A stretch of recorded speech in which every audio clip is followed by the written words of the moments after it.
ഞാൻ പ്ലസ് ടുവിന് പഠിക്കുമ്പോഴാണ് എൻ്റെ മാമൻ വിവാഹം കഴിക്കുന്നത്. മാമൻ അമേരിക്കയിലായിരുന്നു. അതുകൊണ്ട് വിവാഹം ഒരുപാട് വൈകി. കല്യാണം വളരെ ഗംഭീരമായിരുന്നു. ഞാൻ എൻ്റെ അമ്മായിയെ ആദ്യമായി കാണുന്നത് അന്ന് കല്യാണ മണ്ഡപത്തിൽ വെച്ചാണ്. സുമി എന്നായിരുന്നു അമ്മായിയുടെ പേര്. അമ്മായിക്ക് 20 വയസ്സ് മാത്രമാണ് അന്ന് പ്രായം. എന്നാൽ മാമന് 36 വയസ്സുണ്ടായിരുന്നു. അന്ന് പലരും പറഞ്ഞു കേട്ടിരുന്നു അമ്മായി ഒരു ഡാൻസർ ആയിരുന്നെന്ന്.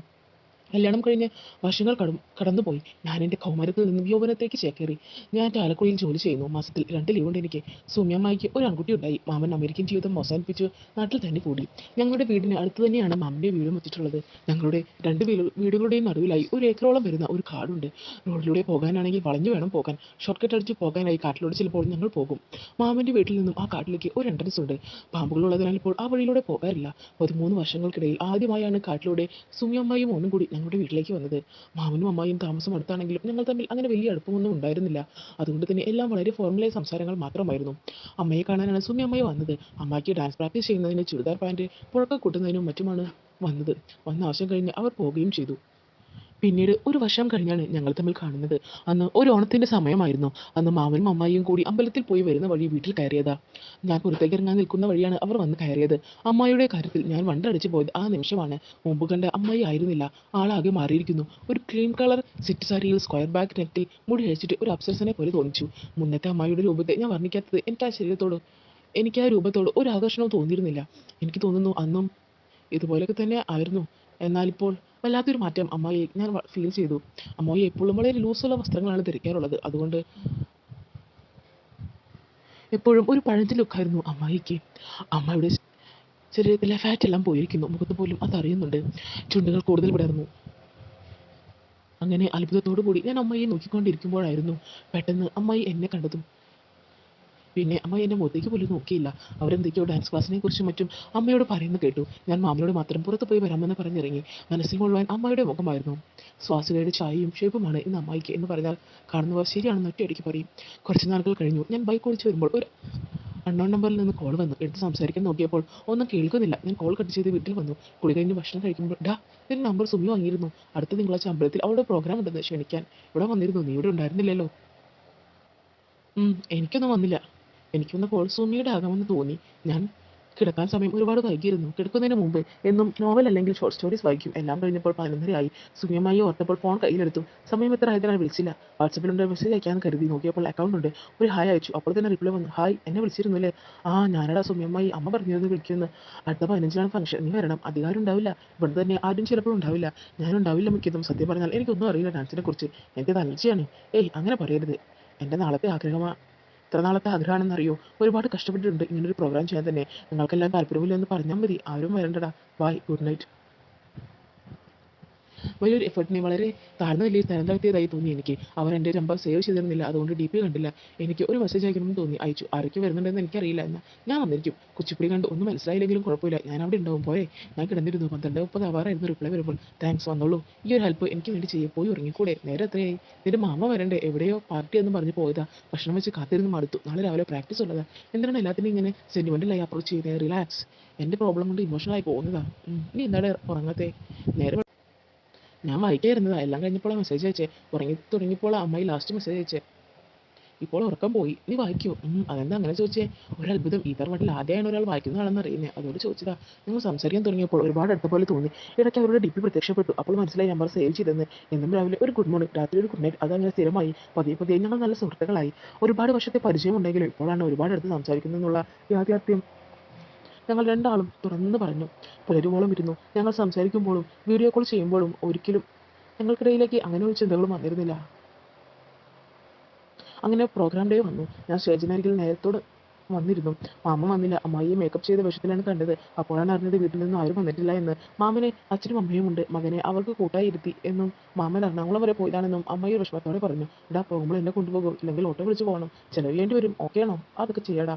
പ്രോഗ്രാം കഴിയുന്നതും കാലത്ത് ഞാൻ അവിടെ തന്നെ നിന്നു. എനിക്ക് ക്ലാസിക്കൽ ഡാൻസ് മുമ്പ് അലർജിയാണ്. എന്നാലും ഞാൻ സുമയെ നോക്കി നിന്നു. പരിപാടി കഴിഞ്ഞ ഡ്രസ്സെല്ലാം മാറി അമ്മായി എൻ്റെ വണ്ടിയിൽ കയറി. ഞങ്ങൾ യാത്ര തിരിക്കുമ്പോൾ അമ്മായിയുടെ കൈ എൻ്റെ തോളിലായിരുന്നു.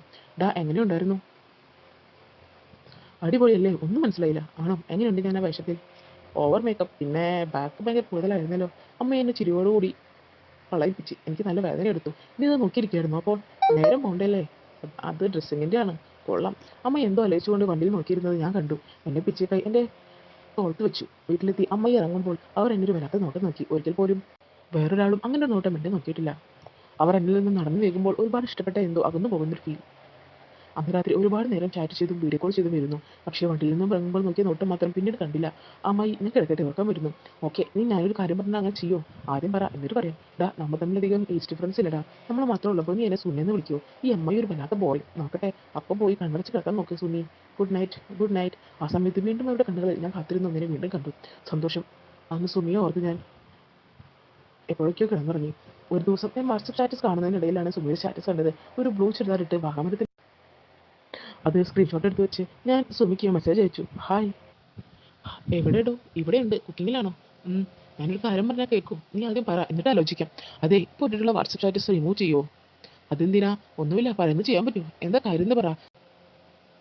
ഒരു രസമില്ല അത്. അതിനെന്താ? അതൊരു പ്രോബ്ലം ഒന്നും ഇല്ലല്ലോ. വേണ്ട, അത് കാണിക്കണ്ട. എനിക്കെന്തോ ഇഷ്ടമാണില്ല. പറയുന്നത് കേൾക്ക്. ചേട്ടൻ വരെ കണ്ടതാണല്ലോ, ഒന്നും പറഞ്ഞില്ല. പിന്നെ ഇതിലൊന്നും വലിയ കാര്യമില്ലടാ. ആരെങ്കിലും കണ്ടാലെന്ത്, കണ്ടില്ലെന്ത്? അതെന്താ അങ്ങനെ പറഞ്ഞേ? നിനക്കറിയോ, ഞങ്ങൾ തമ്മിൽ എന്തെങ്കിലും നടന്നിട്ട് തന്നെ വർഷം ഒരുപാടായി. എന്ന് വെച്ചാൽ ഒന്നുമില്ല. ഉം. അതെന്താ ചെയ്യാത്തത്? ചെയ്തൂടെ? അയാൾ മാത്രം പറഞ്ഞിട്ട് കാര്യമുണ്ടോ? ആദ്യമെല്ലാം വിഷമം തോന്നിയിരുന്നു. ഇപ്പോഴെല്ലാം യൂസ്ഡായി. ശരിക്കും അപ്പോൾ വിഷമമാവില്ലേ? അവളൊന്നും പറഞ്ഞില്ല. സുമിക്കപ്പോ അങ്ങനെയൊക്കെ തോന്നുമ്പോൾ എന്താ ചെയ്യാ?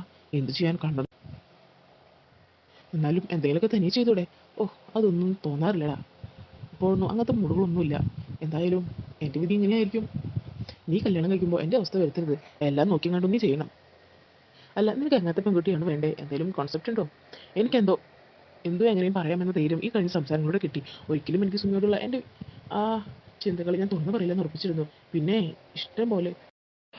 പിന്നെന്താ, പറഞ്ഞോടാ. ഞാനൊരു ലിമിറ്റും വെക്കില്ല കേട്ടോ. എല്ലാം തന്നെ പറയും. ആ, പറയും നീ. അതിന് സമയം 12 കഴിഞ്ഞിരുന്നു. പിന്നീട് ഞാൻ എൻ്റെ എല്ലാ സങ്കല്പങ്ങളും, എൻ്റെ മനസ്സിലെ ചിന്തകളും എല്ലാം അമ്മായിയോട് തുറന്നു പറഞ്ഞു. എൻ്റെ സങ്കല്പങ്ങളെല്ലാം കേട്ട് അമ്മായി അന്തം വിട്ടിട്ടുണ്ട്. എന്നിട്ട് അമ്മായി എന്നോട് പറഞ്ഞു, എനിക്ക് അതുപോലെ തന്നെ ഒരാളെ തന്നെ കിട്ടട്ടെ. ആ സമയത്താണ് സുമി എന്നോട് ആ കാര്യം പറഞ്ഞത്. ഡാ, എനിക്കൊരാളുമായിട്ട് ഇഷ്ടമുണ്ട്. അത് ഇപ്പം അടുത്ത് തുടങ്ങിയതാ. ആണോ? അതിലെന്തെങ്കിലും തെറ്റുണ്ടോ? ഏയ്, എന്ത് തെറ്റ്? ആർക്കും ആരോടും ഇഷ്ടം തോന്നിക്കൂടെ? അതൊക്കെ ശരി തന്നെ. എന്നാലും അതിലൊന്നും ഒരു കുഴപ്പമില്ല എൻ്റെ സുമി. എന്നാലും ആളാരെന്ന് പറഞ്ഞില്ലല്ലോ. പിന്നെ സുമി ഒന്നും മിണ്ടിയില്ല. അല്ല സുമി, ആരാണ് ആ ഭാഗ്യവാൻ? എന്തായാലും നീ കണ്ടിട്ടുണ്ടാവില്ല. ഞാൻ വീഡിയോ കോൾ ചെയ്തു. ഹലോ പറഞ്ഞില്ലല്ലോ. ഓ, അത് സീക്രട്ട് ആടാ.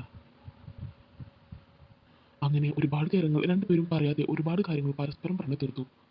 സുമി, നാളെ എനിക്ക് ഓഫാണ്. ഫ്രീ ആണെങ്കിൽ ഇവിടെ വായോ, നമുക്ക് ലാത്തി കളിച്ചിരിക്കാടോ. ഇല്ല മോനെ, നാളെ കുറച്ച് ബിസിയാണ്. ഫ്രീ ആകുമ്പോൾ ഞാൻ വരാം. എന്നാൽ അങ്ങനെ ആവട്ടെ. Good night. നേരം വെളുത്തു. എഴുന്നേറ്റപ്പോൾ തന്നെ ഒരുപാട് വൈകിയിരുന്നു. കുളിച്ച് ഭക്ഷണം കഴിച്ചപ്പോൾ 12 കഴിഞ്ഞു. അമ്മയും അച്ഛനെയും കാണാതായപ്പോൾ ഞാൻ അമ്മയുടെ നമ്പറിലേക്ക് വിളിച്ചു. അപ്പോഴാണ് അവർ കുറച്ച് മുമ്പ് ടൗണിൽ ഡ്രസ്സ് എടുക്കാൻ പോയതാണെന്ന് അറിഞ്ഞത്. അടുത്ത ആഴ്ച ഒരു കസിൻ്റെ കല്യാണം പാലക്കാടുണ്ട്. നേരം വൈകാൻ അറിഞ്ഞപ്പോൾ ഞാൻ സുമയെ വിളിക്കാമെന്ന് കരുതി. പിന്നെ മെസ്സേജ് അയച്ചു, ഗുഡ് മോർണിംഗ്.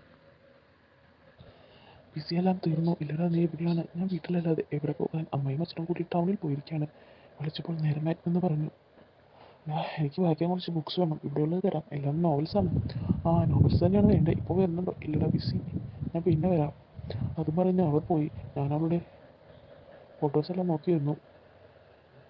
അങ്ങനെ കുറച്ച് നേരം കഴിഞ്ഞപ്പോൾ കോളിംഗ് ബെൽ അടി ശബ്ദം കേട്ടു. ചെന്ന് നോക്കിയപ്പോൾ സുമി ഒരു ചിരിയോടെ നിൽക്കുന്നു. എന്താണ് ബിസികൾ? ഇവിടെ ആരുമില്ല. അപ്പോൾ നീയോ? ഒന്ന് മാറി നിൽക്കടാ. എനിക്ക് കുടിക്കാൻ എന്തെങ്കിലും എടുത്തേ. കയറി കയറി. അപ്പോൾ വന്ന് ഇരുന്നപ്പോൾ കാലിൽ കയറ്റി വെച്ചായിരുന്നത്. എനിക്ക് ചിരിയാണ് വന്നത്. ആയിരുന്നാണ്ട് ഞാൻ അപ്പുറത്ത് പോയി വെള്ളം കുടിക്കാൻ എടുത്ത് വന്നപ്പോഴേക്കും സുമി ബുക്കെടുത്ത് വായിച്ചിരുന്നു. ഈ പാലക്കാട് കല്യാണത്തിന് വരുന്നുണ്ടോ? ഞങ്ങളെല്ലാം പോകുന്നുണ്ട്. ഒരുമിച്ച് പോകാനേ. ഞാനില്ലടോ, മോളിനായിരിക്കും. നിങ്ങൾ പോയിട്ട് പോയോ? സൺഡേ ആയതുകൊണ്ട് നിങ്ങൾക്ക് അവധിയല്ലേ? സത്യത്തിൽ എനിക്ക് പോകാൻ താല്പര്യമില്ല. പോയാൽ പിറ്റേ ദിവസമേ വരാൻ പറ്റൂ. അത് മാത്രമല്ല 2 ക്ലാസ് പോകും. എന്നാൽ പോണ്ട. പിന്നെ എന്താ വന്നേ? അവളിരിക്കുന്നപ്പോൾ പിന്നെ ഞാൻ റൂമിലേക്ക് പോയി. ബുക്സ് ഞാൻ കാണിച്ചു കൊടുത്തു. അവൾ ആ റൂമിൽ നിൽക്കുമ്പോൾ എനിക്ക് നിമിഷം എന്താ പോലെ തോന്നി. പുസ്തകങ്ങളെടുത്ത് വായിച്ചുകൊണ്ടിരിക്കുന്ന അവളുടെ പുറകിലേക്ക് ഞാൻ ചെന്ന് നിന്നു. പെട്ടെന്ന് ഞാൻ പറഞ്ഞു, ഞാൻ എന്നാൽ ഇറങ്ങട്ടെ. ഈ 2 നോവൽ ഞാൻ എടുത്തിട്ടുണ്ട്. എനിക്ക് ഒരു ഷോക്കായിരുന്നു പെട്ടെന്ന് അവിടെ അടുത്ത് കേട്ടപ്പോൾ. എനിക്ക് നല്ല ദേഷ്യം വന്നു. ഞാൻ അവളുടെ മുഖത്തേക്ക് നോക്കിയില്ല. അവൾക്ക് മനസ്സിലായി എനിക്ക് വിഷമമായെന്ന്. ശരി, വേഗം പൊയ്ക്കോളൂ. സുമി ഇറങ്ങുന്നത് നോക്കി നിൽക്കാതെ ഞാൻ ബാത്റൂമിൽ കയറി. തിരിച്ച് ഞാൻ ഇറങ്ങിയപ്പോഴേക്കും അവൾ പോയിരുന്നു. സുമി പല പ്രാവശ്യം മെസ്സേജ് അയച്ചെങ്കിലും ഞാൻ റിപ്ലൈ ചെയ്തില്ല. ഒരുപാട് തവണ വിളിച്ചു. പിന്നീട് അവൾ സംസാരിക്കാതായി. അങ്ങനെ കുറച്ച് ദിവസങ്ങൾ കഴിഞ്ഞ് അമ്മയും അച്ഛനും കൂടി പാലക്കാട് പോകുന്ന തലേ ദിവസം രാത്രി എനിക്കൊരു മെസ്സേജ് വന്നു. നാളെ രാവിലെ 9 മണിക്ക് മുമ്പിൽ വീട്ടിൽ വന്ന് നോവൽ വാങ്ങിച്ചുകൊണ്ട് പോകണം. അത്രമാത്രം പറഞ്ഞ് ആ ഫോൺ കട്ട് ചെയ്തു. എൻ്റെ മനസ്സിലാകെ ചോദ്യങ്ങളായി. നാളെ അപ്പോൾ സുമി പോകുന്നില്ലേ? അമ്മയും അച്ഛനും മാമനും കൂടി 7 മണിക്ക് പോകുമെന്നാണ് പറഞ്ഞത്. അവളുടെ അടുത്തേക്ക് പോകണ്ടേ? നേരം എടുത്തു. ഞാൻ എഴുന്നേൽക്കുമ്പോൾ സമയം 8 കഴിഞ്ഞിരുന്നു. ഞാൻ എഴുന്നേൽക്കുന്നതിന് മുമ്പ് അച്ഛനും അമ്മയും കല്യാണത്തിന് പോയിരുന്നു. ഞാൻ കുളിയിൽ നിന്ന് ഭക്ഷണം കഴിച്ച് കൊണ്ടെടുത്ത് കാട്ടിലൂടെ നടന്നു. സുമിക്ക് മെസ്സേജ് അയച്ചു, നീ കാട്ടിലൂടെ വന്നുകൊണ്ടിരിക്കുക. നീ വേഗം പോയി, എനിക്ക് ഇറങ്ങണം. ഞാൻ സുമയുടെ വീടിൻ്റെ കാട്ടിലേക്കുള്ള ഗേറ്റിലെത്തി. അവളെ അവിടെ കണ്ടില്ല. ഞാൻ പോയി കാണുമെന്ന് കരുതി പെട്ടെന്ന് അവളുടെ മെസ്സേജ് വന്നു. നീ ബുദ്ധിമുട്ടില്ലെങ്കിൽ അകത്ത് കയറിയിരിക്കും, ഞാനിപ്പോൾ വരാം. ഞാൻ അകത്ത് കയറി അവിടെ ഉണ്ടായിരുന്ന ചൂണ്ട കൃഷികളുടെ സിറ്റിയിൽ എഴുതി പെട്ടപ്പോൾ ഫോണിൽ മെസ്സേജ് വന്ന ശബ്ദം കേട്ട് നോക്കിയപ്പോൾ അവളുടെ മെസ്സേജാണ്. നീ ഞാൻ പറയാതെ കണ്ണു തുറക്കരുത്, അതിന് കൊടുക്കാൻ നിൽക്കരുത്, ഇപ്പോൾ പറഞ്ഞാൽ കേൾക്കാൻ പറ്റുമോ? ശരി, കേൾക്കാം. കുറച്ച് കഴിഞ്ഞപ്പോൾ അവളുടെ കാൽമാറ്റം കേട്ടു. കാച്ചി എണ്ണയുടെ മണം എൻ്റെ മൂക്കിലേക്ക് തിരിച്ചു കയറാൻ തുടങ്ങി. പെട്ടെന്ന് അവളുടെ തണുത്ത പിള്ളേർ കണ്ണുകളെ പതിഞ്ഞു. അപ്പോൾ ഇന്നത്തെ നമ്മുടെ ഈ മോട്ടിവേഷൻ സ്റ്റോറി എല്ലാവർക്കും ഇഷ്ടപ്പെടുമെന്ന് കരുതുന്നു. ഇഷ്ടപ്പെടുവാണെങ്കിൽ ലൈക്ക് ചെയ്യാനും ഷെയർ ചെയ്യാനും സബ്സ്ക്രൈബ് ചെയ്യാനും മറന്നു പോകരുത്. നിങ്ങളുടെ സപ്പോർട്ട് എനിക്ക് എന്നും ഉണ്ടായിരിക്കുമെന്ന പ്രതീക്ഷയോടെ ഞാൻ വീണ്ടും വരുന്നതായിരിക്കും. അതുവരേക്കും ബൈ ബൈ ഫ്രണ്ട്സ്.